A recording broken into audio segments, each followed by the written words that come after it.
Hey, welcome to the Micheaux Mission, 2 Men, 1 podcast, every black film ever made. My name is Len, aka the Bat Tribble.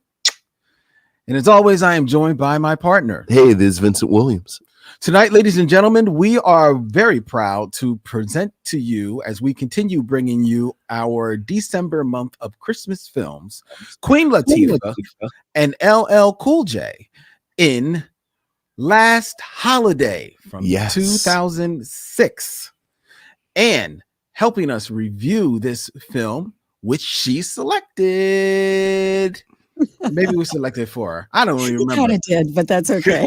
Right. It is the voice of iHeartRadio News here in Philadelphia, the one and the only Loraine Ballard Morrill. Hello, Loraine. Hey. Oh, hi. It's so good to be here. I'm a little nervous because this is something new for me. I don't think I've ever done anything quite like this, but I'm very, very pleased to be with the both of you experts in the filmic area. Well, thank you. Thank you. We'll see about the expert part, but glad to have you. We will. And shout out to everybody who is watching us as we are streaming live via StreamYard to Facebook and YouTube. And let me tell you that one Robin Browning has said, "Hi, missionaries, Len, Vincent, and Loraine." We have polite fans here. Very well behaved. That's lovely. Yes.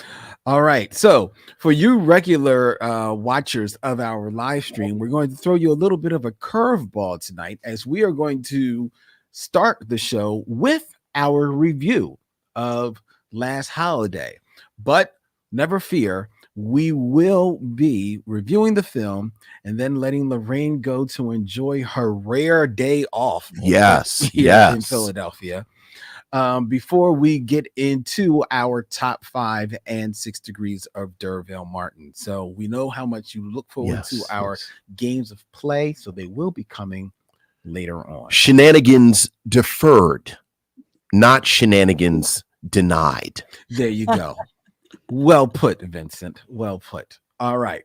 So with that in mind, ladies and gentlemen, let's get to our review of Last Holiday. Upon learning of a terminal illness, a shy woman decides to sell all of her possessions and live it up at a posh Central European hotel. This 2006 American romance comedy drama, filmed and directed by Wayne Wang and written by Jeffrey Price and Peter S. Seaman, and loosely based on a 1950s British film that I did not know of, stars Queen Latifah as well as LL Cool J and Gerard Depardieu. Yes. As well in this film, which was the selection that we selected for Loraine Ballard Morrill tonight. I had selected something darker, but hey, it's holiday, so why not? Right. Well, for an hour and 20 minutes, the woman thinks she's going to die. So yeah. That's so it true. was dark. It was that. dark. There was a horror in her mind. Right. Very, very true. Well, I like this movie. I enjoyed this movie. I'm so glad that you selected it for me, because I think I saw it a long time ago, but I completely forgot about it. And, when it comes to logic, it's kind of like a -12, but in terms of the woman, it's definitely like a 9.5. It makes you feel warm inside. It's all about, an underdog kind of going in there and teaching all of the hard-boiled, cynical people life lessons. And she also gets to wear, Queen Latifah gets to wear all these amazing clothes. It has one of those Pretty Woman, sequences where she gets to try on all these designer outfits. Yeah. And then also gets to eat some amazing food. So from that standpoint, it's definitely fashion and food porn, which I'm yeah. And I enjoyed it. I'm glad that you made me watch it. Okay, well, made is a strong word, but I hear you. I hadn't seen the film in a long time either. But I remembered the general gist of the film. For those who haven't seen the film, Queen Latifah stars as Georgia Bird, which is what do we call names like Georgia Bird, Vincent? What are names that white people think that black people have? Yeah. And there are a lot of cultural touch points that they really kind of ram into you, like the whole gospel singing thing at the beginning, and I mean, come on now, and but but still, it's a very warm movie. I mean, Queen Latifah has this quote unquote is misdiagnosed with this terminal Lampington's disease, which, by the way, is mythical. It's not really a disease at all in real life. But it conveniently it's probably for the best. Doesn't have any symptoms except that you die. Terminal illness for a movie, let me tell you.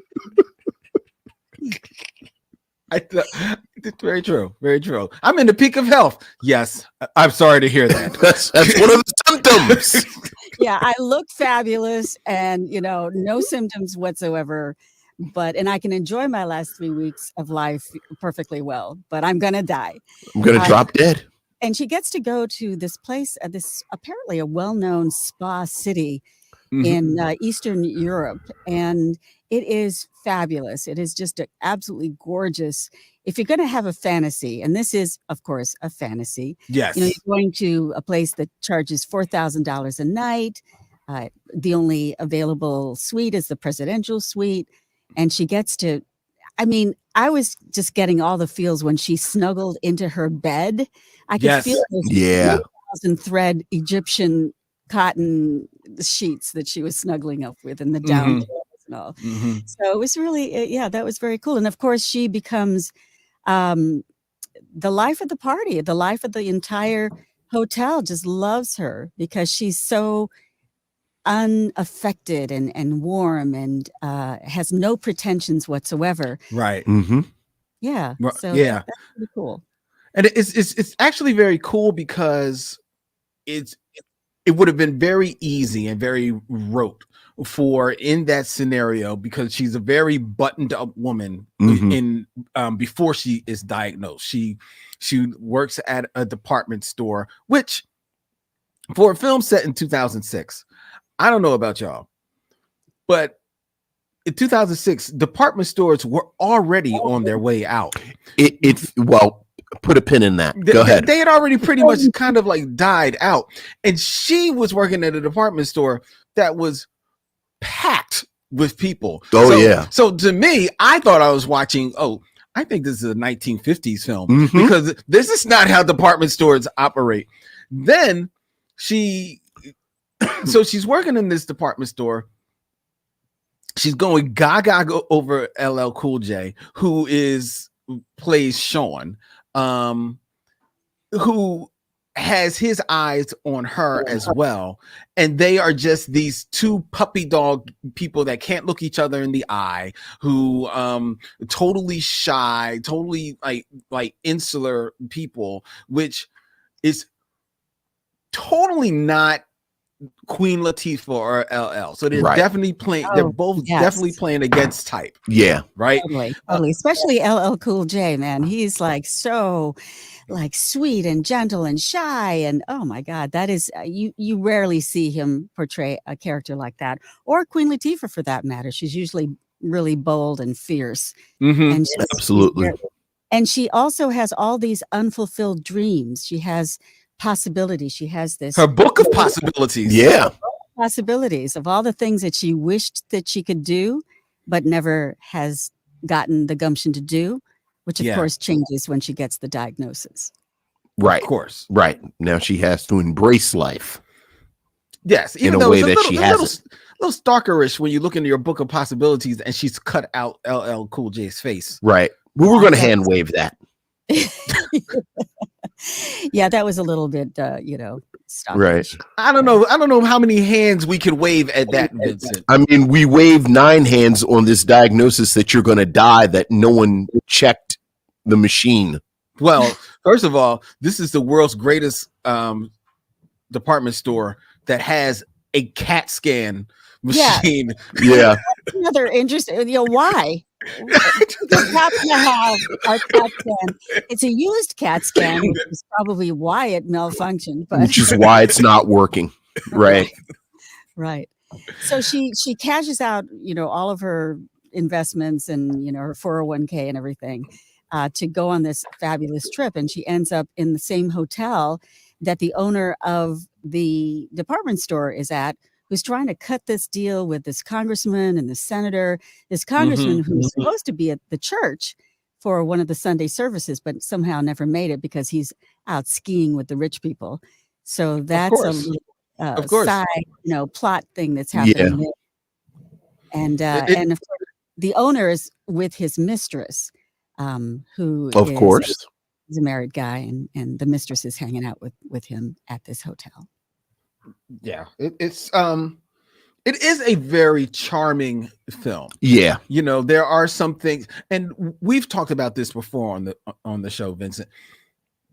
There are films that, like Lorraine alluded to, logic doesn't serve it well. Sure, but if it is charming, if you like the characters, you're connecting to the performances, you kind of make allowances for them. Sure. And then you come out on the other side like, okay, that was cool. What are your thoughts on Well, that, to your point about you mentioned the department store kind of being out of whack. I think the whole film feels like an old movie.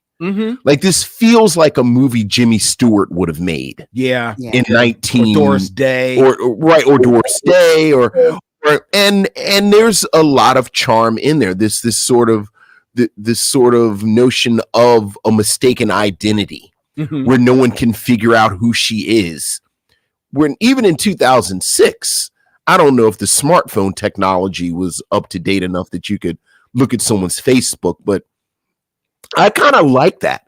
And the reason I kind of liked it, because this is a film that much like we talked about with the disease, and okay, she's gonna die. It's really just trying to get to Queen Latifah. Yeah, being Queen Latifah. You want to see her in her Latifah. You want to see her in her Latifah. You want to see Queen Latifah enjoying life. You want to see a bit of the physical comedy. You want to see her exude that joy and that spirit that makes Queen Latifah Queen Latifah. And once you buy into that, I enjoyed it way more than I remember it. Much like you, I think I saw this years ago, and I thought that the love story between her character and LL's was much more central, more prominent in the film, right? And I like the fact that it wasn't. Me too. I really like Queen Latifah just being the center of the film. Yeah, frankly, and everyone revolving around her to the point where it's a little disconcerting how good the cast is. Like you mentioned Gerard Depardieu, but Giancarlo Esposito is in there as well, and you haven't seen him a lot in the past 20 years, but Timothy Hutton is still Timothy Hutton, and everyone is just sort of bowing to Queen Latifah, and it's so refreshing and nice. All hail the Queen. All hail the Queen. There's a moment where Gerard Depardieu gives this amazingly emotional mini monologue about turnips. Where I was like, whoa, slow down. It's not that serious. But he's Gerard Depardieu. He doesn't really have another speed. And he got it over. Well, again, it was like, whoa, we're keeping things light and airy. No, I liked it. Yeah. You know what else I liked was the fact that the mistress of the department store owner, at first she's like all schemy and not liking Queen Latifah, but then they get together. Queen Latifah kind of wins her over and helps her stand up for herself, and I love that about her. And I also loved there's this sort of Germanic Gunther, whatever, not a housekeeper, but like the queen, whatever she was a manager, and she was sort of like the villain in a way, and she was going to be bribed to kind of search Queen Latifah's stuff to find out who she really was. And then when she finds out that she's dying, then she just completely flips over, and I just love that. I loved when people kind of like go in an unexpected way. So that was really cool. Yes, you know what? A movie like this is just perfect for the holidays. It has a happy ending. She spends all her money, but she also wins it at the casino, which I loved as well. Right. And, you know, once you're done with all of this, you're going to have nothing. And she ends up winning $100,000 at the casino. So it all works out. Everything is a happy ending at the end. And I love happy endings. Yeah. We need more of those, you know? We do. I must admit, as someone who really enjoys films, there's a part of me that wishes there was a cut where she actually does die. What? So that the film is about just embracing life because you never know how long you're going to get. And then they all take her lessons, and I don't know, maybe it's me. Yeah, that's just me. You. Just me. I wanted to. It's definitely just you. No, you know, actually, in the original movie that this was a remake of, Peter Sellers was in it. I'm read up on it. He does die at the end, not because he is dying of the disease. He gets hit by a car, so it's a very thing. I know. See. That sounds like Peter Sellers.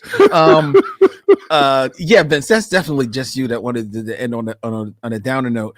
I actually do like the idea that she wins at the casino because she spends so much money. I know. I mean, I know that she had probably a very healthy IRA, right? And the bonds from her mother. They make a point of saying that as well. That she never touched. I know she had a very healthy one because she lived. I mean, when we say buttoned up life, I mean, it looks like she walks 3 miles back and forth to work, even though there's a car parked in front of her house. Yeah, it's never really explained why she doesn't drive the car, but she doesn't drive the car. She cooks extravagant dinners for the boy next door, the little boy next door, because she's eating Lee cuisines. Yes, she doesn't spend any money on her hair, her eyebrows. In the beginning of the movie, they make it a point to see that her eyebrows are as thick as mustaches in the beginning of the movie, so that it all changes when she gets to the spa. Right, but when she gets to the spa, I mean, admittedly, yes, she's told she only has 3 weeks to live. So what are you going to do? I mean, she's getting helicopter rides. She's buying just bring me the whole menu to eat. She's in the presidential suite for $4,000 a night. Like, she needed to win at the casino, right? Because fast forward to the end of the movie where she's on a ledge. If at that moment she doesn't get the notice that she's not going to die, she might very well have jumped off the ledge, right? Because or even if she got the notice that she's not going to die, she'd, like to Lorraine's point, she'd have had nothing. She'd have been broke. Right. It'd have just been her and LL Cool J living off of his smiles. Right, because he quit his job too. Everybody's just quitting jobs around here. Quitting jobs. Yeah. The economy was great in 2006, apparently. Oh yeah.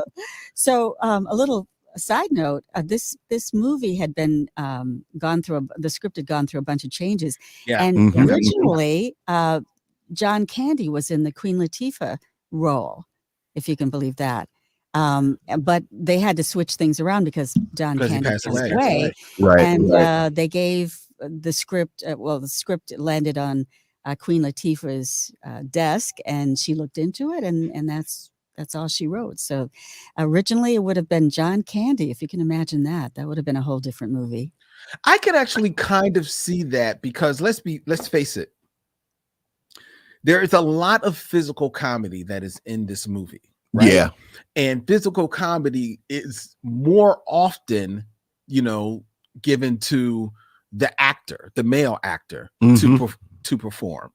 And if it is given to an actress, more often than not, it's given to a white actress. The black actress usually is not given that many opportunities to just go screwball crazy. Right. You know what I mean? Like, to your point, Vincent, of this being a film from another era, if this film was in the 40s or 50s with a woman in the lead, it would have been a white woman, right? And it would have very likely have been somebody like Lucille Ball, sure, known for the physical comedy, sure, who also, you dress up her red hair, can look still glamorous, right? So I appreciate it landing in the lap of someone like Queen Latifah, who is in 2006 still probably like she's probably teetering, if I remember, kind of like jumping back and forth between hip hop and acting, right?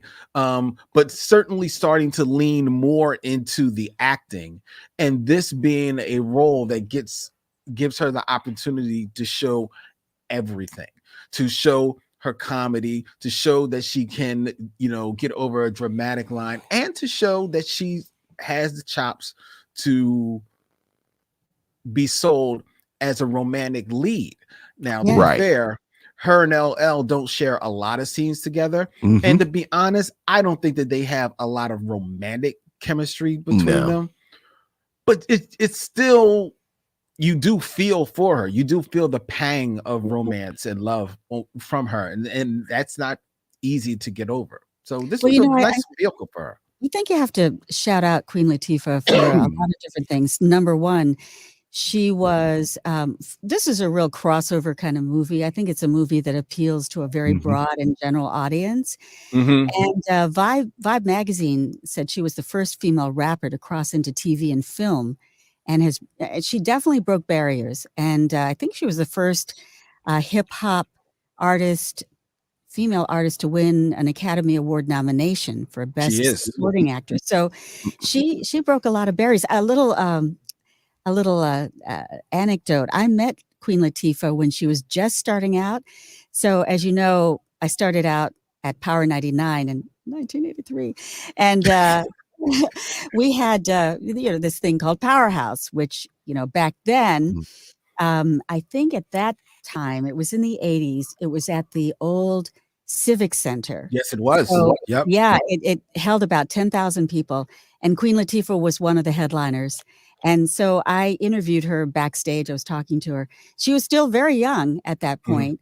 And I remember being so impressed with her, impressed with how thoughtful she was, how smart she really just seemed like this incredibly smart young woman.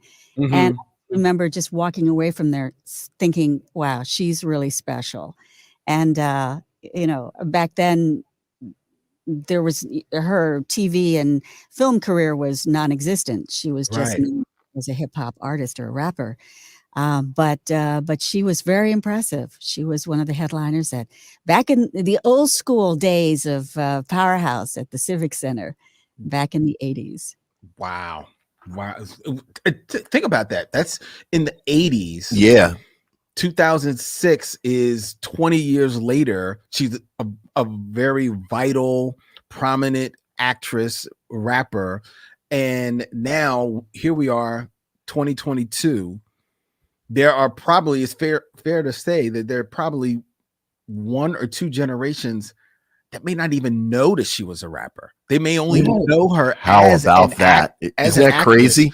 But to think that they probably only know her as an actress, but she's probably just as accomplished of an actress, as she was as in hip hop. Yeah. And now that is hard to tell because LL, you might know him as an actor and he's doing well as an actor, but he's no way near as successful as an actor as he was as a rapper. Well, to your point, I think Queen Latifah has so much range.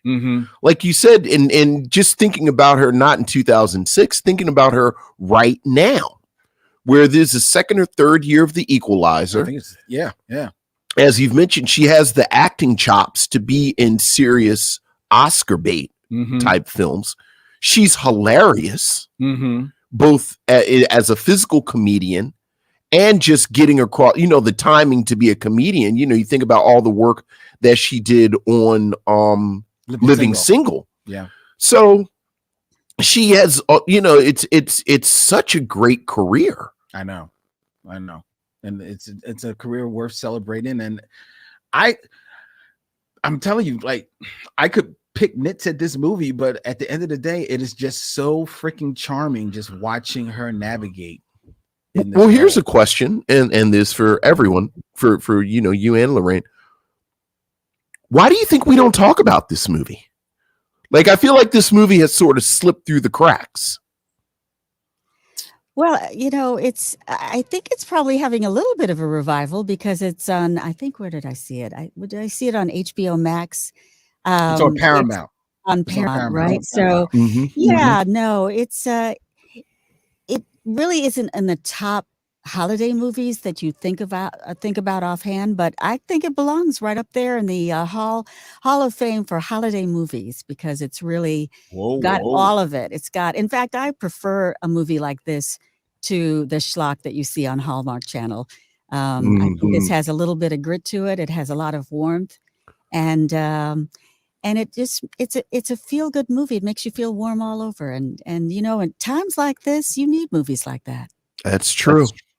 Well, you know what? You do make a good point because the films on Hallmark or say Lifetime or things of that nature, they would take this film and they would have, to your point, Vincent, they would have shoehorned LL into this a lot harder. Right. Like he would have showed up at the hotel a lot earlier in the film. Exactly. Like he really disappears from the movie until like the last 15, 20 minutes. Right.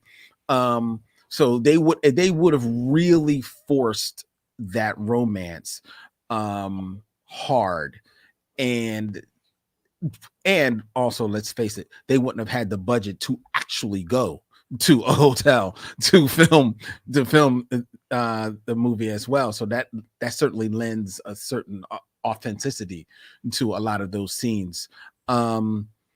But I think, like I love Lorraine, but I don't know about Hall of Fame of Hollywood of holiday movies. Okay, maybe I was stretching it a little bit. The preacher's wife would like to have a word with you. Maybe in the top, somewhere in the 100. Okay, all right. There you go. The top 100, she's in there somewhere. I'm right with you, Lorraine. All right. I'm glad we got that settled. But you know what? But I think that it is, just to be fair, I do think one of the reasons why we don't talk about it is because it is hard to fit into that box. Is it a romantic comedy? Not really, because the romance is not really there. There's an argument to be made that there's more of a romance between her character and Gerard Depardieu's character, with LL, and they have great chemistry together. Like they should have made a movie together. Should have made right. Then we'd be talking about this movie, right? The Queen Latifah and the French guy. We'd be talking about that one. So there's that. There's Giancarlo Esposito definitely lending gravitas to this film, right? But he's not really that featured in the movie. Right. Plus, his mustache is distracting. Well, Giancarlo is distracting. It's distracting when he walks into the whirlpool with her. Right. Like everything about Giancarlo Esposito, is like because you're not supposed to like him, but he's Giancarlo Esposito. Right? He comes with that voice. Yeah. It's like. I met you at the Investors Diversity Conference. Yes, you did, dear. So there's that. Timothy Hutton, he's good, but I don't think he really is. There's not much oomph to him. So I think the parts around her, kind of like are what drag the movie down so that it's one you kind of remember. It's like, oh yeah, I remember that movie that Queen Latifah did, but it doesn't really like stick with you long. That's my read on it, Yeah. But I was reading some reviews, and it got savaged by quite a few people. I know. Mm-hmm. But also some good, good reviews as well. So it wasn't totally, a negative. But yeah, no, it's not the greatest movie ever made, but definitely a fun movie to watch. So then, is it safe to say, Loraine, that you would recommend that people see Last Holiday? I would say yes. Yeah, I would. I would recommend it. How about you, Vince? I would, and besides what we have talked about, something that you just said, I think a lot of the Christmas films are either romances or, as we talked about last week, there are a lot of different riffs on soul food, where you have the family movies. Everybody comes together for the holidays. I like this because it doesn't fit into any of those categories. Yeah, it's not even. It's actually a different kind of movie. Because even though the name kind of brings you in that holiday spirit, there's not really. Is there Christmas even really referenced in the movie? No, not at No, all. it's not. No, for sure. And I thought it was. Yeah, me too. Yeah. So, but yeah, I'd absolutely recommend it. And furthermore, I think it's a nice showcase for Queen Latifah that people who like Queen Latifah may not have seen. Yeah, or forgot about. Yeah, which I think is certainly more the case. I would certainly, it's a 3-way tie. I would recommend that people see Last Holiday. I enjoyed returning to it. I watched it with my lady who thought that she had seen it, and probably but it was so long ago that she forgot everything about it. Sure. So like halfway through the movie, she's sitting there. She's like, I like this movie. It's so cute. Yeah. So it really is a winner. It is a winner. And thank you, Loraine, for letting us choose it. Yes. Well, thank you for choosing it for me. I was a little bit resistant, but once I got into it, I saw it. It was fun, and it's definitely been fun chatting about it with the two of you. Oh, it has been a joy talking about it with you, Loraine. And I had just one radio question, and hopefully this doesn't get you in any trouble. But okay, I've got to just be.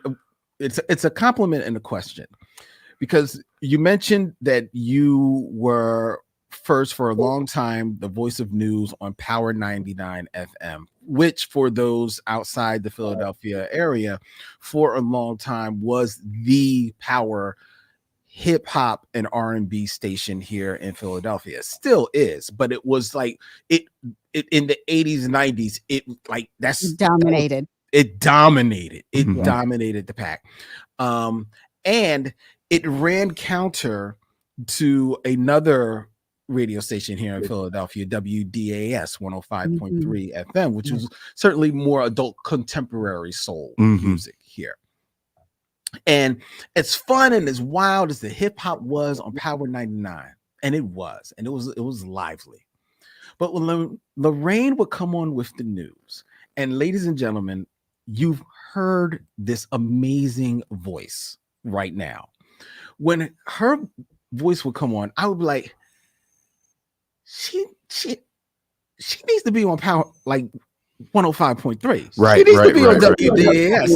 Like I know she's having fun, like, but they be like in there like wilding out. Yo, Busta Rhymes gonna come in with everything right now, but first, Loraine. Hello, this is Loraine Ballard Morrill. Well, it's very interesting that you bring this up, because when Power came on the scene, DAS dominated tremendously. There's really no other station. It was just unbelievable. It was so popular. And then Power came on the scene, and for all the supporters of DAS, Power was the upstart. Yes. And there's this hip hop and rap. What is this rap? This terrible music that's noise. And I mean, hip hop was new. It was fresh, but for a lot of people, it was not music. And very true. I mean, now we listen back to old school hip hop, and it sounds like the classics, right? It sounds right. Like in comparison to a lot of the stuff that you hear today. And there's a lot of competition between the two stations. Literally, it was a really, competitive situation. So it was with great appreciation and relief when we were finally united under one roof, and we worked together and all that. But yeah, no, it was. I guess I tried to bring a little bit of, like Class. I'll say class up the joint. Especially in the early days with BJ in the Morning, he was like not the Howard Stern of urban radio, but he said definitely was a wild and crazy guy, and it was fun though. I loved it. It was so much fun to interact with, and then Carter and Sanborn, of course. Oh, that's right. Yeah. Yeah, I was with Carter and Sanborn. That was just a blast. Those guys were so much fun to work with, and yeah. But I have to tell you that I'm glad I did it as long as I did it. But I'm glad that I don't have to wake up at 3 a.m. anymore. Ooh, oh, I don't miss. That is hurtful.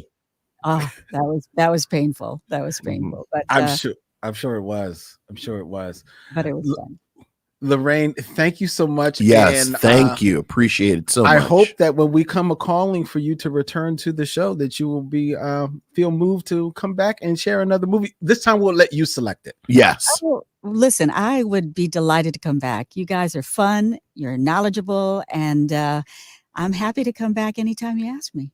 All right. Well, thank you. Well, thank you, Loraine. We're going to let you go so we can do the rest of the shenanigans for all our missionaries. But again, if you want to listen to Loraine Ballard Morrill, check out iHeartRadio here in Philadelphia. She's all over the place. And I'm telling you, she is a excellent source for news. Yes. A fantastic person. Thank you. Thanks to the both of you. And have a wonderful holiday. You too. Happy holidays. Happy holidays. Bye-bye. Take care. Good night. Bye-bye. All right. That was fun. That was fun. Feel like grown-ups. I know. It's like a grown-ups section. Yeah. Right. Yeah. Because now we're not. Because now the insanity starts, ladies and gentlemen. We don't even have to do trailer talk anymore. We don't. We can just go straight into straight on till morning. All right. I see everybody in the chat. Robin Browning said that she hasn't seen Last Holiday because she confuses the title with The Holiday with Cameron Diaz and Kate Winslet. Oh, I don't think I've seen that film. No. I don't know if I've even heard of that film. Me neither. And your brother Damon, hey, says that I hope the chemistry in this film is better than the chemistry she had with Common and Just Easy. Right, because they had zero chemistry. Well, that's very true. That's very true. It to be honest, it wasn't that much better. Look, It wasn't that much better. Look, as soon as I realized what was happening, where they take Queen Latifah away from him 5 minutes in the film, I said, okay, this script is smarter than I thought it was. Yeah.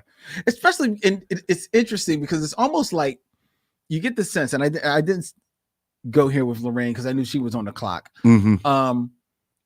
You got the sense that LL in the beginning filmed all of those scenes in the department store, all on one day, right? Because his character was one way. Like his character was really pulled back. Yeah, like really pulled back. Because then, in every other scene in the rest of the film, he more or less is LL Cool J. Right. He's not this nebbish type of guy. Look, there didn't need to be a love interest. He really could have just been best friend. Or just not in the movie. Well, yeah, okay. Well, like you get the sense because she's a woman to carry her after she bumps her head. Right. You know, because it's a woman, you have to have a love interest. But it's the least interesting part of the film. That's true. It's true. And that's why it gets the least screen time. Right. I think like her little neighbor got more screen time than LL. So make a good point. You know, if you want to punch up the chemistry between she and Giancarlo Esposito's character, because it seemed like maybe they wanted to do something there, and then they said, and then kept going. But what you gonna do? I know. All right, so we you distracted. You over there eating wings? No, I was looking. You got nachos over there? I don't have nachos. I don't have nachos. Comedian Daryl Charles, in regards to Just Right, he says he puts that on Common all the way. So it was Common was the problem. Yes. And what's up, Daryl? What's up, D? I don't know. What's Common the problem? Oh, Common was very much the problem. Yeah, he was 100% the problem. But here's the thing. I have seen Common. Oh, here we go. This is an old argument. Is it? I've seen him not bad in things. Like he's not bad in John Wick. Come on, stop. Well, he's not bad in it. Come on. What are you talking about? Stop. What do you mean I'm talking about? He's not bad in it. First of all, he dies off camera, but and he's in it for 45 seconds. Oh, he's in it for longer than that. Okay, you're talking about how long is he in John Wick? He's in the second one too. Is he? He's in the second one. He returns. If he's not in the second one or third, he's in 2 of the movies. Is he in? Does he have 15 minutes combined screen time? Look, I don't know about combined screen time. He does but not. I know he's in. I'm pretty sure he's in 2 of the films. Look, Common is tall and good looking, and they're gonna keep trying to put him on us as an actor. And then there was the show that was on AMC. Yes. This is your argument. He was good on Hell on Wheels. A show that non-people watched. That apparently he was on there. He was good. And he was look, man, and I take your word for it. Daryl Charles says he was only in the second John Wick, and he's a wooden board in that. Okay, maybe I seem to remember him not being bad in John Wick. It's been a while. Yeah. But I thought he wasn't bad.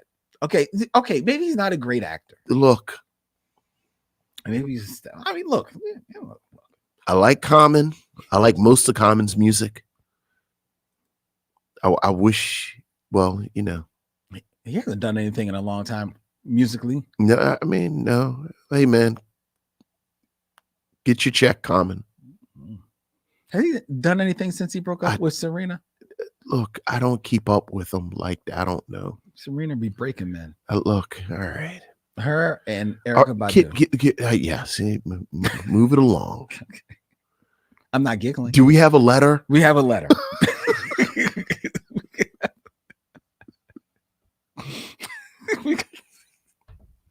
Now I'm giggling. Now you're giggling. Now you're giggling. Yes. We've got listener mail. All right. Missives from the missionaries. This one is a Soul Food Christmas clarification. Okay. That we received from Terry Plain. Okay, Terry, make it plain. Hey, Len and Vincent, sorry for last week's confusion about changing movies. No, I didn't suggest changing the movie being reviewed, which was Almost Christmas. Right. I was suggesting the alternate label that Vincent gave to this Christmas as Soul Food Christmas being given to this. Okay. Yes. There are more similarities between Soul Food and Almost Christmas than there are between Soul Food and This Christmas. By the way, no one dies in This Christmas. The daddy just left the family. That's right. I'm done. Thanks and onward to 400. Look, man, any of these movies where the siblings come back, and and I have to say about Almost Christmas. Okay. As much as they wanted to punch up Kim Elise's character as the villain, even that it didn't, like, I don't know how much she was a villain.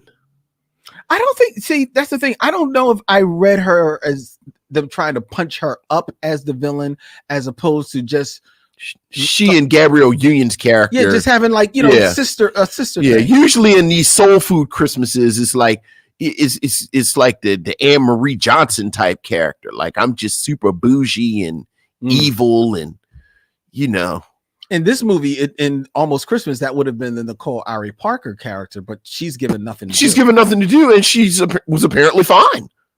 Everybody was right.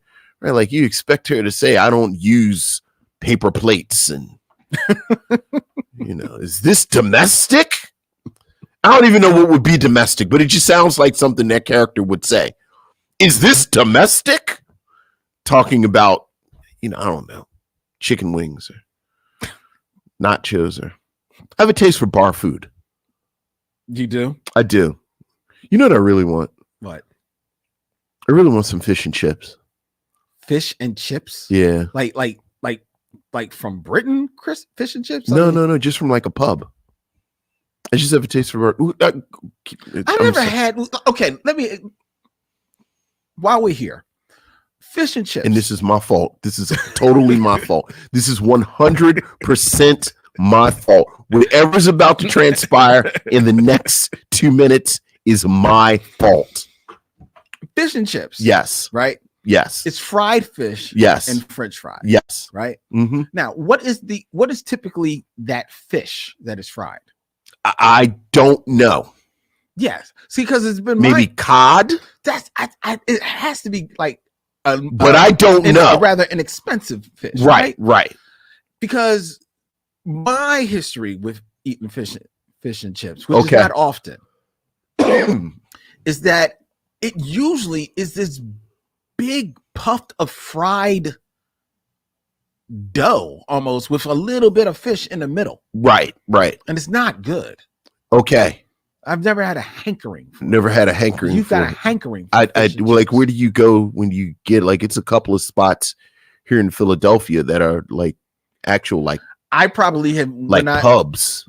I actually don't think I've had it here in Philly. I think the last time I had fish and chips was in Montreal. Okay. And it still wasn't good. It was at a bar. Okay. But it wasn't good. Yeah. Maybe we can go to a spot here. I mean, I would. I don't know how invested you are in this. I would go with you. All right. So next time you go, if you want to invite me, I would. Right. I actually had fish and chips in London and didn't like it. Wow. It was just very London-y. Well, it just wasn't seasoned at all. Because London's not known for their food. It was just not seasoned. I actually did sit there. I was like, y'all pillaged and raped and destroyed the whole world for spices and then didn't use none of them. That's why we came here. Right. Yeah. So it's salt and pepper. Yeah. There's no salt and pepper over there. But I do like fish and chips when they're right. Okay. We just have to find them right. I find and get a big old glass of Guinness and like just do it up. Okay. All right. A pint of Guinness. Robert Monroe, who is a very knowledgeable man, who says that it is usually cod or haddock. Cod or haddock. Okay. All right. Thank you. Which I assume those are poor people fishes. Or at least inexpensive. Right. Inexpensive. Yeah. Okay. Yeah. So there you go. All right, ladies and gentlemen. That tangent was 100% my fault. It was. Yeah. It was Miss Green before you start typing away on YouTube. That was my fault. That was Vincent. Go ahead. Not me. I was ready to move on. But now I am about to move on to the top 5. All right. Who's the top 5?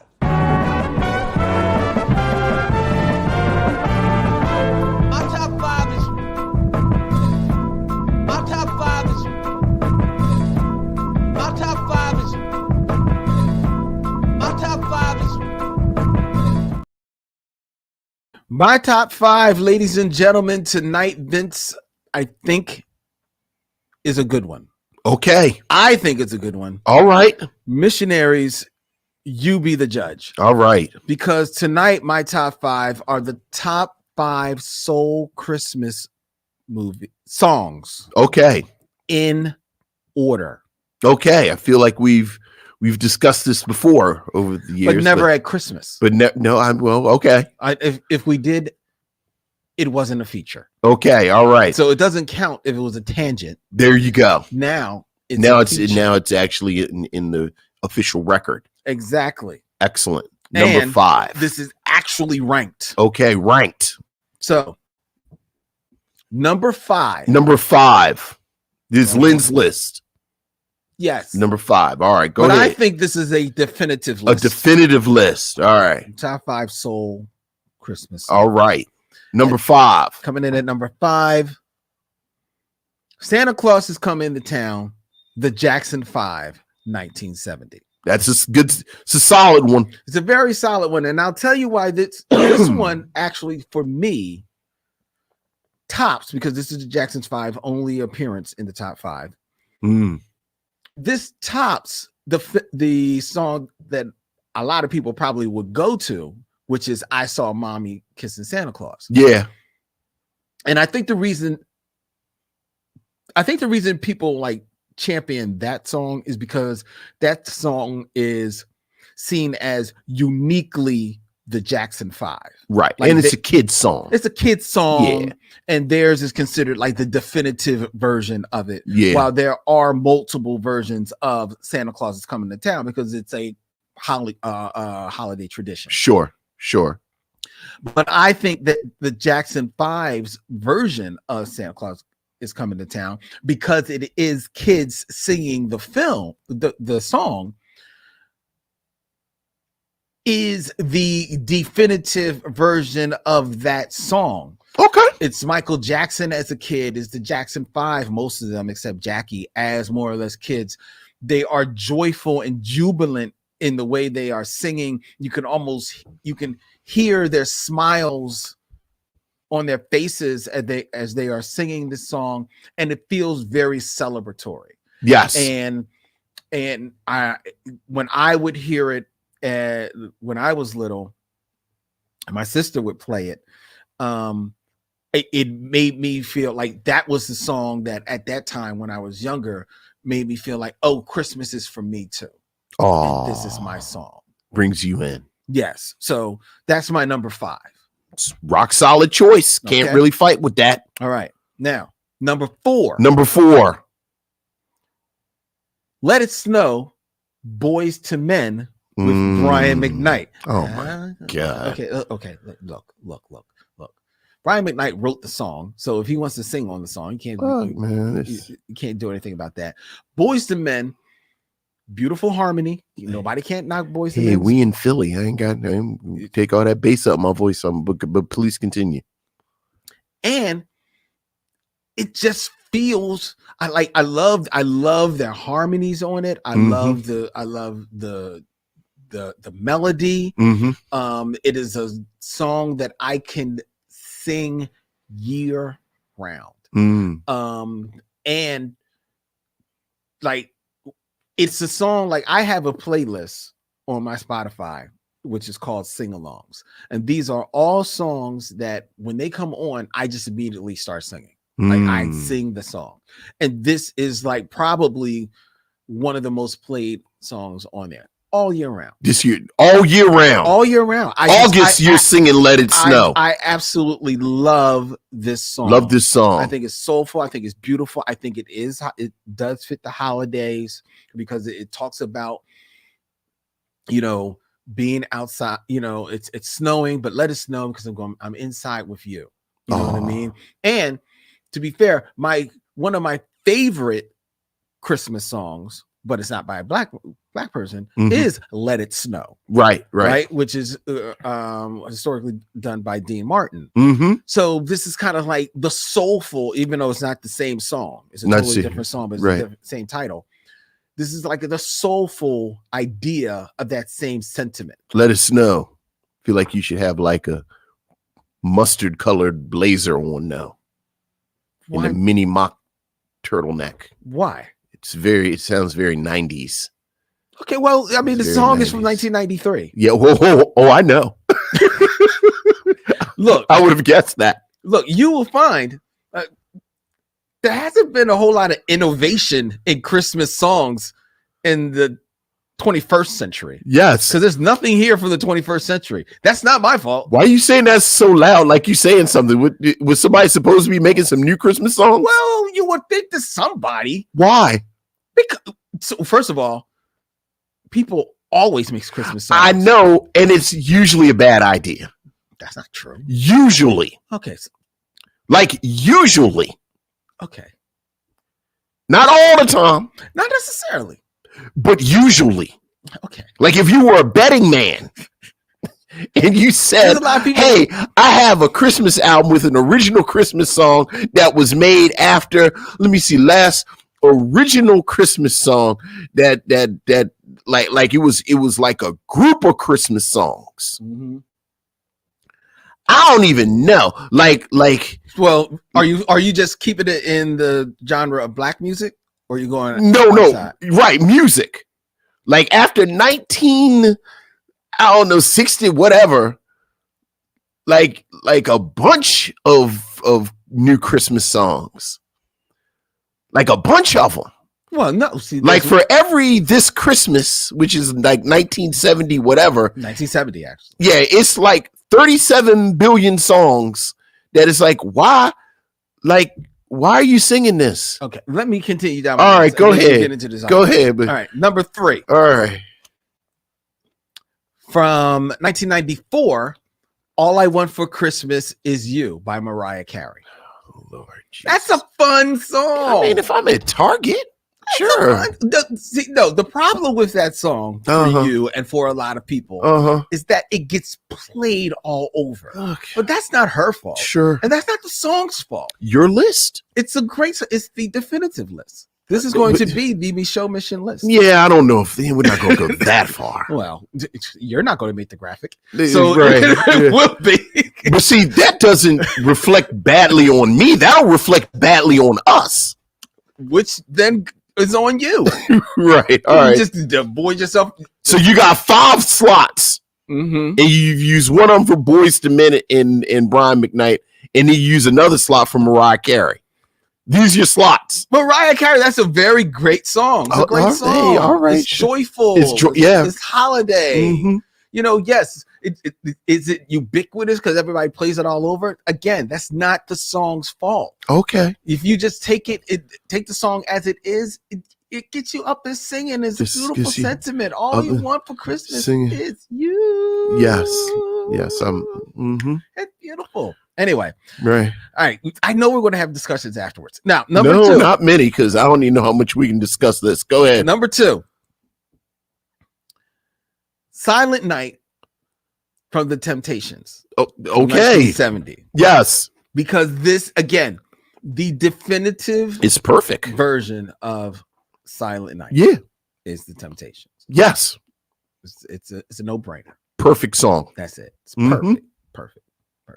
1970. Well, gotta end. Probably some people might say that is the premier edition of the Temptations. Some would argue. I'm not saying it is, but some would say because it's not the original, all of the originals. Oh, well, see, now you and I. Now I'm in your world. We're actually on like I've been on this hill since like 1987. That I think the Dennis Edwards Temptations are the best incarnation. My brother is rolling his eyes right because I fight to the death about this. I think so too. All the time. I actually think so too. As far as like tonally. Yeah. And part of my fight is that Dennis Edwards is on all Christmas. Mm-hmm. Mm-hmm. I love David Ruffin. David Ruffin ain't sing no Christmas songs. Nope. There you go. So yeah, that we are. You're there. Yeah, I'll fight with you back to back. All right. About the Dennis Edwards Temptations. But it fell at number 2. Well, because number 1, there can only be okay. All right. This Christmas. Okay. Donny Hathaway. All right. 1970. Look, man. Again, like you talked about, Mariah Carey, they play it too much, and that's why people dismiss it. Let's be clear. You could make a mixtape, an actual mixtape. You start with This Christmas. You do the Christmas song with Nat King Cole. I got problems with that. What is your How do you have a problem with the Christmas song by Nat King Cole? Here's my problem with that. Not the song. Not Nat King Cole. Love Nat King Cole. Not the song. I like the song. I love the song. I don't know how soulful I feel that song is. I mean, I think it's soulful. It's Nat King Cole. It's Nat King Cole, but I mean, it's not. I don't think it's not Backdoor Santa by Clarence Carter. It's not Santa Claus Goes Straight to the Ghetto by That's James what they Brown. call me. Is Backdoor Santa. I hear you, but old Saint Nick only comes once a year. that's my argument. Now, even though I'm making that argument in my head, I was about to say, you don't even believe it. well, because in my head it's like, okay, Len, but then how soulful is Mariah Carey's song? But or Let It Snow. no, Let It Snow has soul. You can't say it doesn't have soul. I just feel like I want to go buy some sweaters from the Gap. It's not Let It Snow Maybe has stop soul. at the food Let court. Let It Snow is a soulful Get song. some Ani and get an Ani ass pretzel.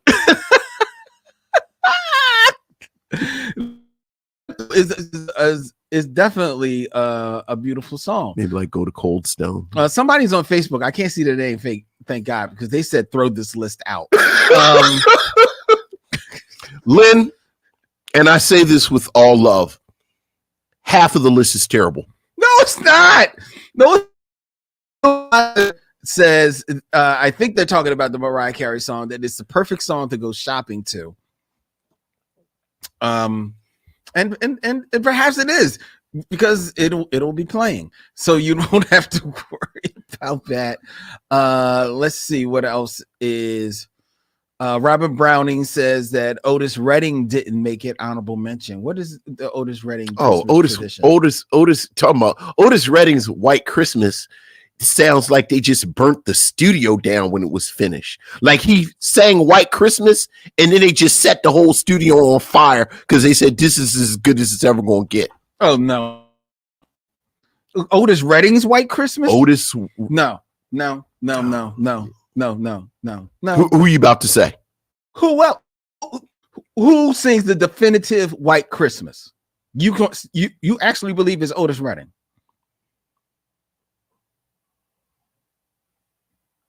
Who's my favorite White The Christmas? Drifters. I like the Drifters, but it's too driftery. Oh no, I'm thinking about the Ink Spots. Or is that it's that the Drifters or the Ink Spots? That's the Drifters. I'm dreaming of a white now I gotta Christmas. look it up. I think that's the Ink Spots. Well, then that's the one I'm talking about. Yeah, you know. What do you mean? Is it? I like it, but is it you know, too inky? They're doing a lot.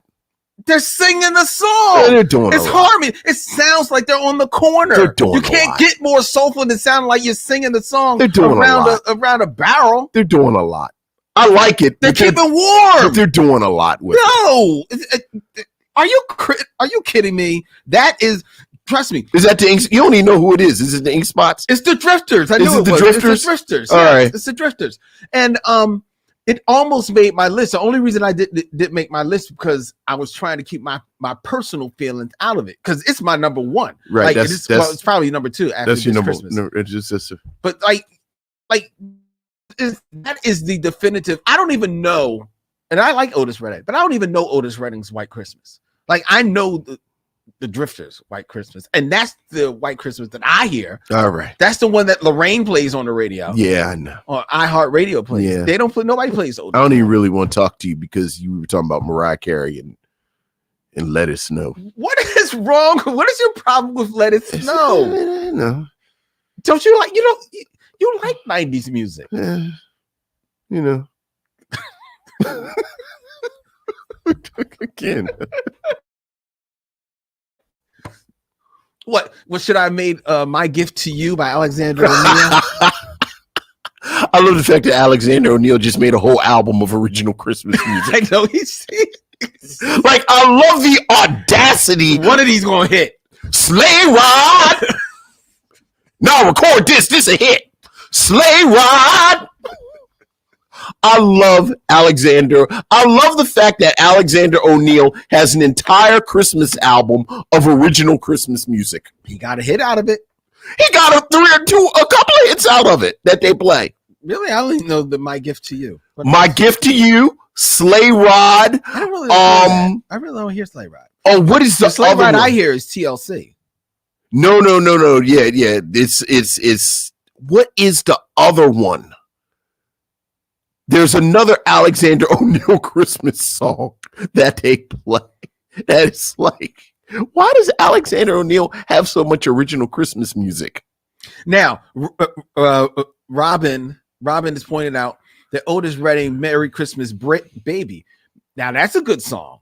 Well, you know, I'm a traditionalist. I go to Charles Brown for that. Oh, did he sing the original? Yeah. Because I'm not sure which one Yeah. I'm hearing in my head. Yeah. So I might be hearing the Charles Brown version. Courtney Ann says that she can't believe that Luther. Okay.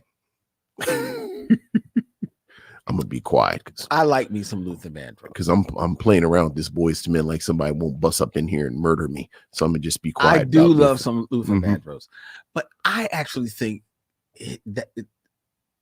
his Christmas songs just they don't sound like his soul is in them. They sound like cash grabs.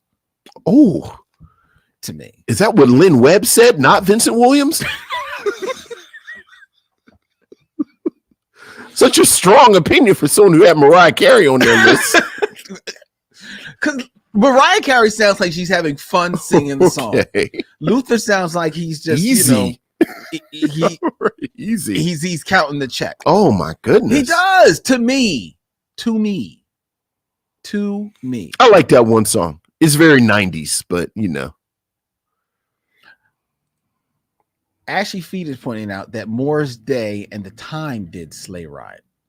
Oh, that's not Alexander O'Neal? Yes.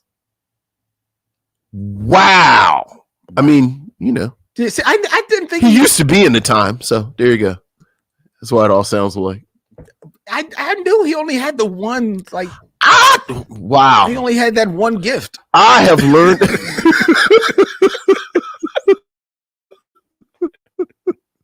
I know he has a whole album of Christmas songs.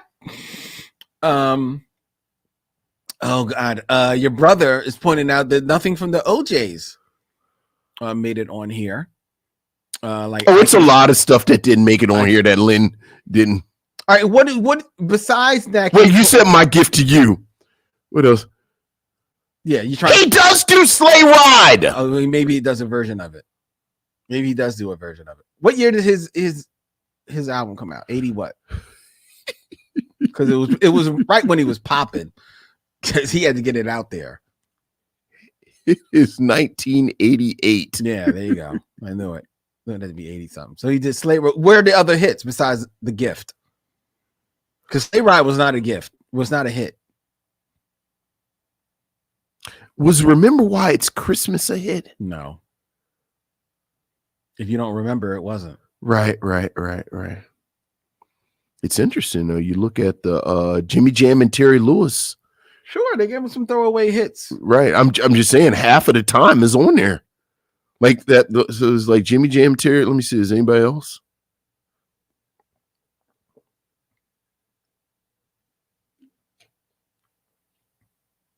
All right, let's move on because this will take you, man. Why it Sounds of Blackness on there? All right, I'm moving it away. Now, Sounds of Blackness that probably could have made this. I don't know. They're not top 5. Yeah, five is real tight. Top 5 is tight. Yeah, 5 is tight. Okay, so besides, I don't know. So you would take Mariah Carey and Let It Snow off. Yes, and replace it with Nat King Cole. I mean, quite honestly, I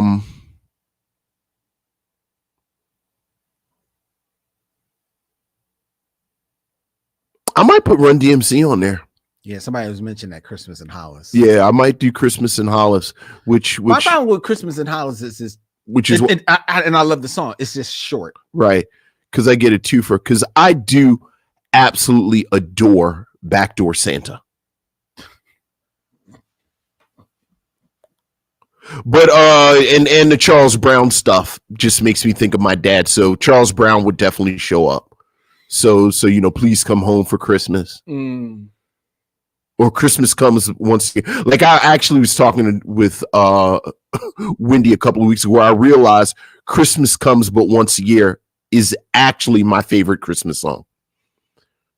That's Charles Brown. Wait a minute. Christmas time. Boom, boom, boom. Comes but once a year. Ooh, I do not. And I'm so happy. I've never heard this song. Oh, it's a blues. It's a fairly deep cut in 2022. But once you hear it, you've heard it. Okay. All right.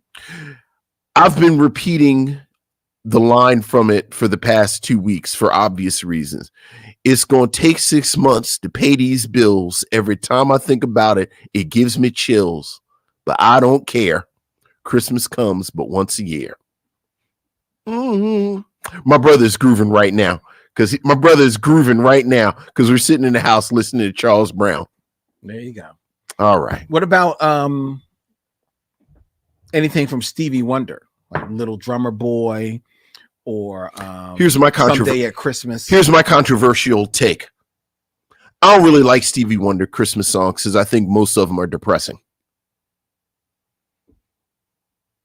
I like Someday at Christmas. I like Ave Maria. Yeah. But yeah, Stevie Wonder songs are really depressing. Kind of saccharine. Yeah, I hear you. Not even saccharine. Actually, a little boy singing sad stuff. Okay. All right. That's my sacrilege. That's your sacrilege. That's my sacrilege. I'm ambivalent at best about Stevie Wonder Christmas songs. All right, fair enough. I think Ave Maria is beautiful. But I think other people sing it better. Yes, I do too, with all due respect. So there you go. All right. And Daryl Charles, last little comment, says that no one needs to put Santa Claus Wants Some Lovin' by Albert King on their list, but you'll have a better day for listening to it.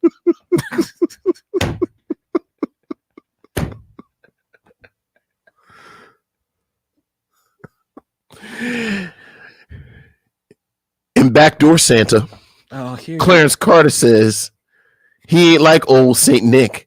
He only comes but once a year. Oh my God. All right. All right.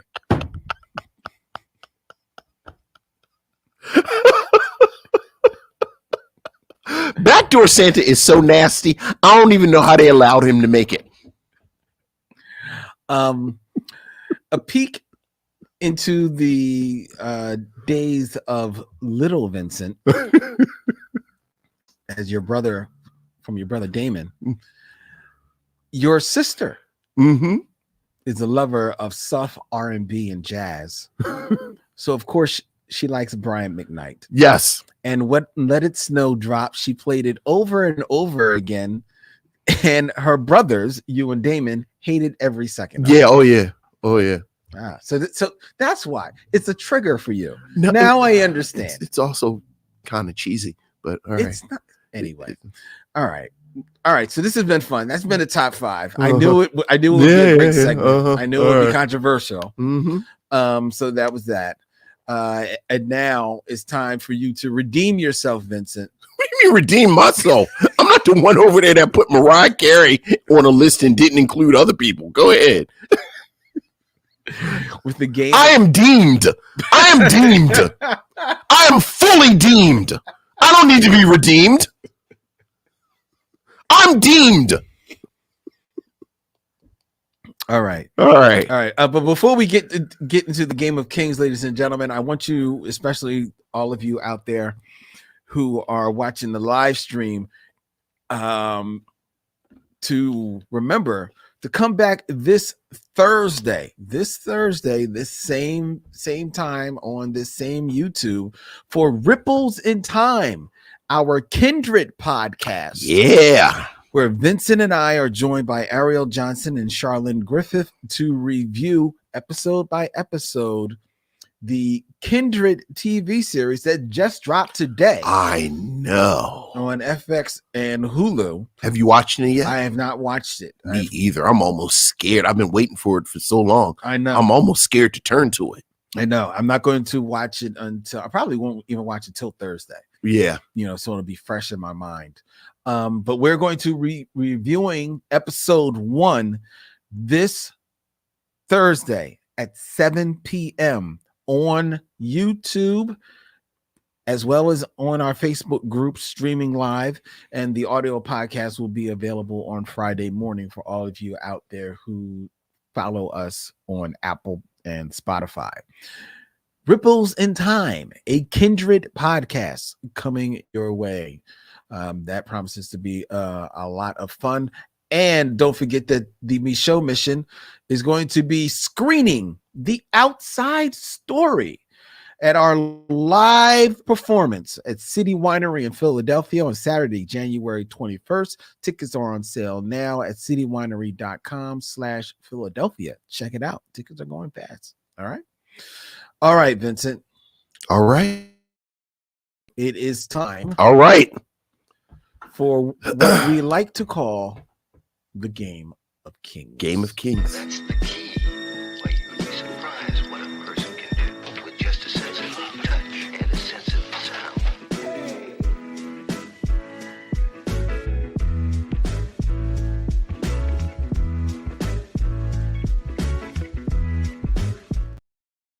Six Degrees of Derville Martin, ladies and gentlemen, where Vincent will attempt to get from Derville Martin, that ho himself. That's right. He could have had all 5 slots. Derville Martin sings Christmas classics. I wouldn't be surprised if somebody. I know, right? I know. Try to connect them in 6 movies or less to actors of my choice. And before, and I'm sorry, I forgot your name. One of our fans hit me up on Instagram and asked in regards to the Derville Martin, our theme music, whether or not that actually was the voice of Derville Martin that is in there. It is the voice of Derville Martin that was taken. It was 2 lines from 2 totally separate movies that I just stitched together for that theme There song. you go. So there you go. That is the voice of Keep it Derville thematic. Martin. Exactly. All right. All right, Vincent, we're All going right. to stay in theme. Okay. Our ho theme. Do you want Santa Claus or Mrs. Claus? Again, these are actor and actresses that have played Santa Claus or Mrs. Claus in a performance. You know what? This week, let's start with Mrs. Claus. Let's start with Mrs. Claus. Indeed, Vincent. In Okay. 6 movies or less, get from Derville Martin Derville Martin to Jill St. John. Jill St. John. Did Jill St. John make movies? Yes. She did. When was Jill St. John in movies? Man, I specifically chose 2 people who might prove a little hard for you, a little daunting for you, but Right, because I if didn't you even really know movies, should be very easy. Jill St. John? Is she alive? I believe she still is alive. Yes, Jill St. John is very much alive. Oh yeah, you gonna have to tell me what something I didn't even know she made movies. No, she was just on TV. What movie was she in? Okay. Do you want to know the last film that she Sure, was in? let's do the last film she was in. Last film that she was in was from 2002. She was in The Trip. The Trip. I'm not even aware of this film. She was also in the 1992 film The Player. I would imagine you've probably seen Oh, with Tim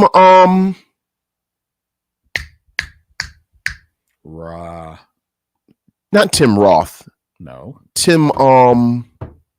Oh my god, Tim Robbins. Yes.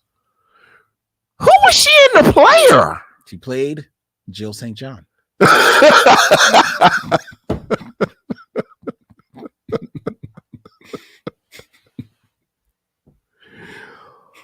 Oh, that's funny. All right. Well, let's just do The Player and Tim Robbins then. Do you know who else was in The Player? Because that would be a very easy connection for you if you know. Who else? Well, I don't want to give it away to you. Right. Well, I mean, I'll stick with Tim Robbins. Okay. Oh, Tim Robbins should be good. Yeah. So she's in The Player with Tim Robbins. Okay.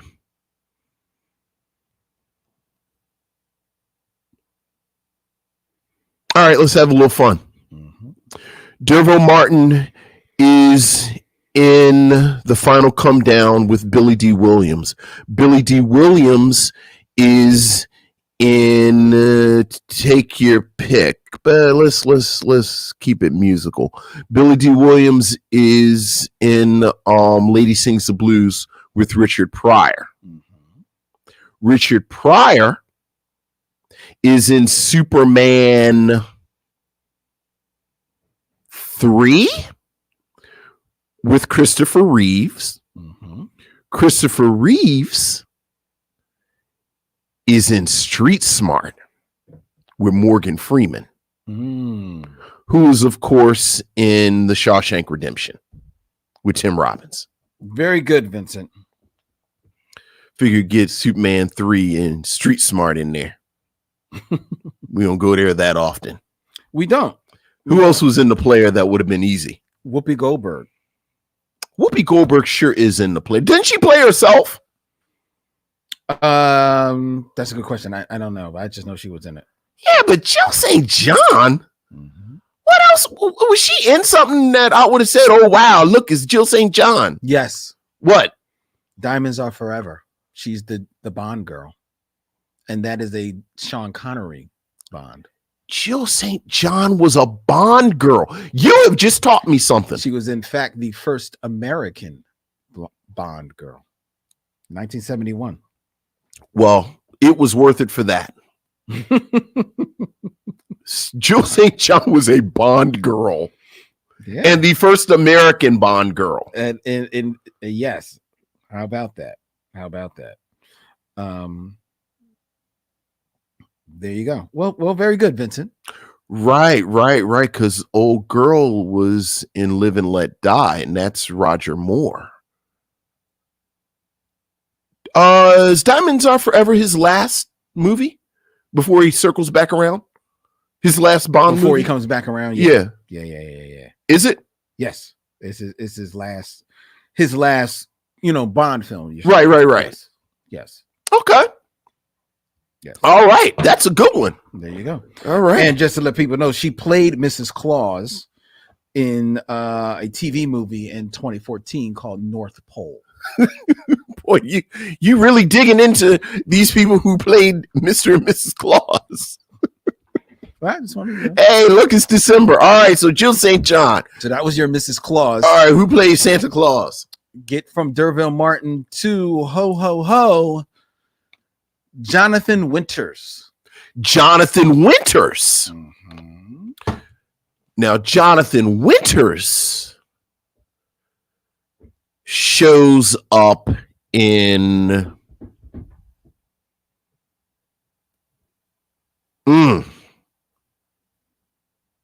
I immediately had a brain fart because I'm right to that last season of Mork and Mindy with Jonathan Winters. But I'm going to go the exact same way.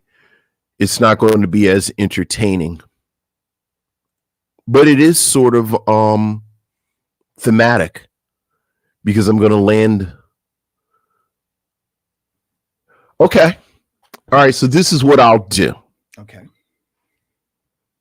I'll take the long way instead of the short way, and I'll keep it thematic because instead of using Richard Pryor, which would be the straight ahead choice, what I will do is say that D'Urville Martin was in Guess Who's Coming to Dinner with Sidney Poitier, who was in Paris Blues with Paul Newman, who was in The Player with Jackie Gleason. Not The Player,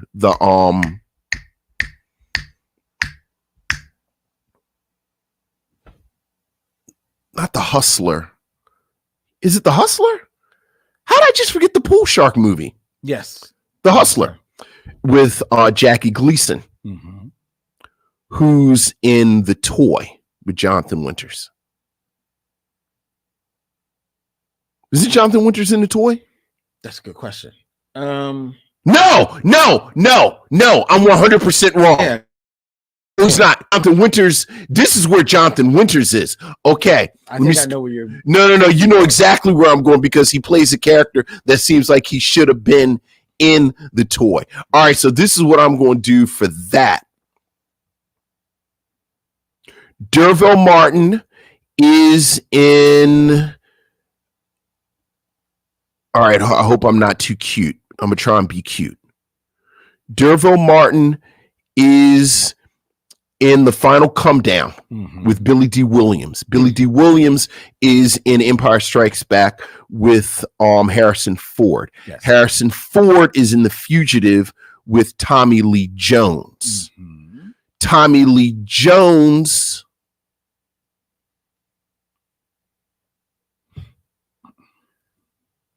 yeah, I'm too cute. I'm going to run out.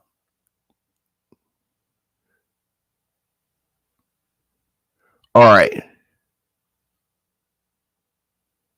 Because I'm just being, I can get to it pretty quick. I'm just trying to. You can get to it real quick. I can get to it real quick, but.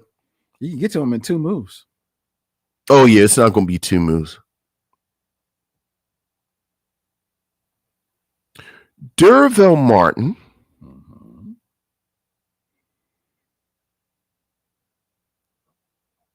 Is D'Urville Martin in Truck Turner? For some reason, I think we've. Yeah, I don't think he is. Not.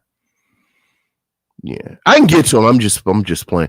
All right, so D'Urville Martin is in Dolomite with Rudy Ray Moore. Rudy Ray Moore is in The Monkey Hustle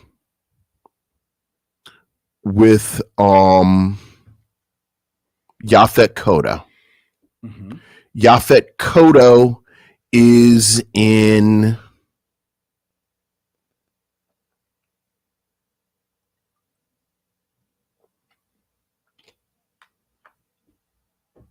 I think I just mixed my own self up. Give me a second. Yaphet Kotto is in Truck Turner. Oh, I'm just going too far. All right. Deborah Battle says this is hurting me when it would only take 2 movies. It would. You could literally do this in 2 moves.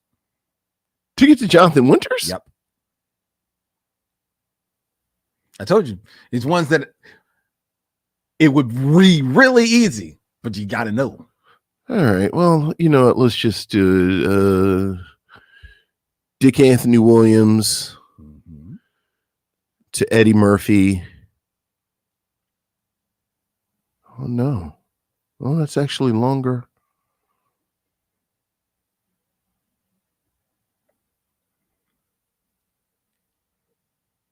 Because I'm trying to get to the Fish That Saved Pittsburgh. Yeah, I figured.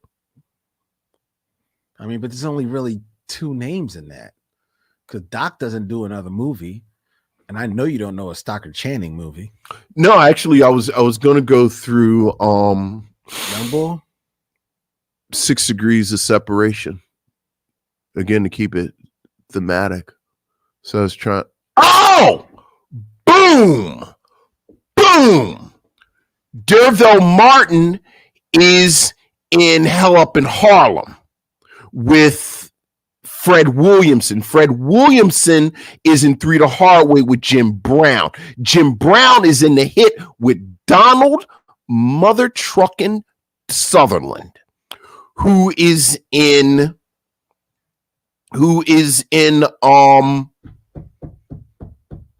6 Degrees of Separation with Stockard Channing, who's in The Fish That Saved Pittsburgh with Jonathan Winters. Okay, I think you're right. I just want to verify. Yeah, look it up. That's Donald Sutherland in 6 Degrees of Separation with Stockard Channing, I believe. I actually want to just verify that he was in The Hit. Oh, you know he was in The Hit because he played the assassin. He was the sharpshooter dude. Okay. Yeah, he was definitely in The Hit. All right, hold on. Yeah. Hold on. Pump your brakes, bro. All right, I'm getting to The Hit. And then I've got The Hit.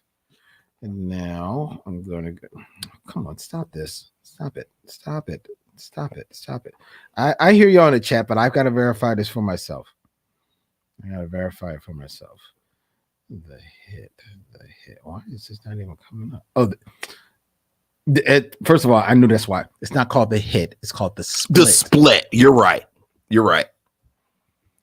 The Split, which has Donald Sutherland. Cool. Wow, Donald Sutherland is still alive. Jeez, God bless him. One of my favorite actors. Yeah. And what's the film you connected him to? He's in 6 Degrees of Separation with Stockard Channing.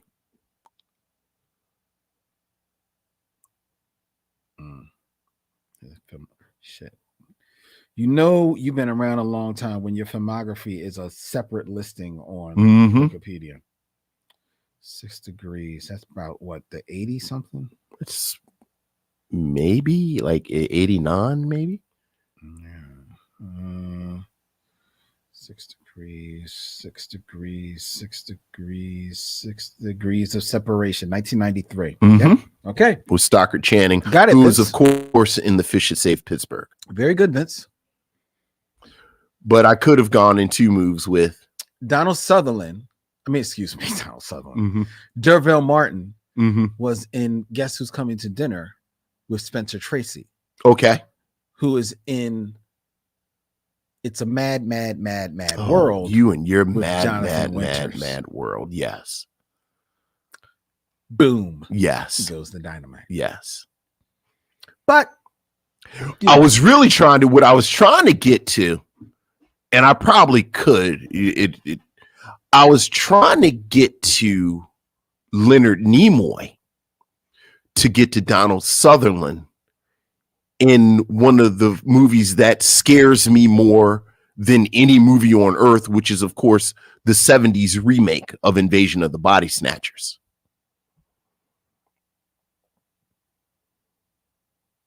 Okay. Cool. Which, whenever I think about Donald Sutherland, that's what I think about. Okay. All right. You actually could have got to Donald Sutherland with Jim Brown because they're both in The Dirty Dozen. Oh, they sure are. Yeah. Yeah.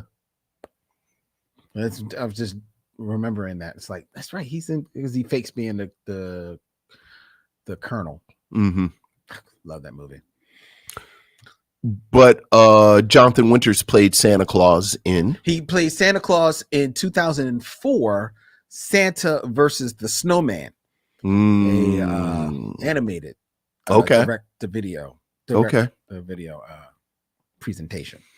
I always think about Jonathan Winters in that last season of Mork and Mindy, where he and Robin Williams I don't even think they even read a script. Yeah. They just sort of turn Pam Dauber is my favorite 80s random actor. Because I just like to look at Pam Dauber during Mork and Mindy, just looking like I have no idea what's going on. I don't know what's happening. I'm gonna just stay real still. Yeah. Because Robin Williams, the first season, and well documented, was coked out of his mind, and then and then when they brought Jonathan Winters in, and the two of them would just riff off of each other, and there is a clip you get old, you fall down rabbit holes. I find myself falling down rabbit holes of watching old Johnny Carson clips, and there's a clip of both of them on Johnny Carson, but it's absolutely insane. Yeah, it is insane. Yeah, whatever they were paying Pam Dauber, they should have doubled it. Because I cannot imagine being somewhere trying to work with Robin Williams during that period. Look, it's easy money. Is it easy money? You show up, you know your lines, right? It doesn't matter whether or not you know your lines or not. Whatever he's going to do is going to make it on air. I know. All you got to just do is just be in the corner. Right. You know what I mean? It's easy money. Maybe she didn't look at it that way at that time. But, right. Looking back. There you go. All right. Well, Vincent. There you go. Look at that. And Jill St. John was the first American Bond girl. That is actually a very nice factoid. That's a nice factoid. You can go win a trivia contest with that, or maybe a free fish and chips. Right, a free fish and chips. All right. All right. All right. So before we tell you what we're going to be reviewing next week, ladies and gentlemen, I invite you to check out the Micheaux Mission, 2 Men, 1 Podcast, every Black film ever made. You can check out the Micheaux Mission and where you can hit swag and check out all of the cool designs and the very cool gift items that they have there for your buying pleasure by way of our good friends at T Public. You definitely want to check them out because there's really some cool stuff. And in 2023, we're actually going to even have some newer stuff up there because I'll be designing it. All right. And the Micheaux Mission is a proud member of the Podglomerate, thepodglomerate.com. They make podcasts work. Like and follow us on all the social medias, Instagram, Facebook, and Twitter at Micheaux Mission. Subscribe to the Micheaux Mission on YouTube at Micheaux Mission, and Micheaux Mission is spelled MICHEAUXMISSION. Email us at micheauxmission@gmail.com, or if you like, you can leave us a voicemail. We actually had a couple of voicemails we didn't have time to get to tonight, but we can do more next week. That's the beautiful thing about it. Leave us a voicemail at 215-867-9666. All right, and tell Vincent and Len what's on your mind. Next week, it's my turn. It's my selection for Christmas in December, and I think I've got a good one. I don't know because it's a movie that I've not seen. Never saw it. Santa Claus versus the Martians. Unless Santa Claus was played by Paul Mooney, I don't think so. Okay. No, my selection for next week is Black Nativity. Okay. Yeah. 2013, starring Angela Bassett, Forrest Whitaker, and Jennifer Hudson. Okay. I've not seen it either. Oh, good. Looking forward to it. Good. All right. So that's coming next week here on the Micheaux Mission, ladies and gentlemen. And I should let you know that will be the last Micheaux Mission of the year, because Vincent and I will be shutting it down till 2023 after that. But we'll still be bringing you Ripples in Time. It's funny how that worked out. But that's how it worked out. Until next week, he's Vincent, I'm Len, and in parting, we say, we'll see you when it's time to meet again.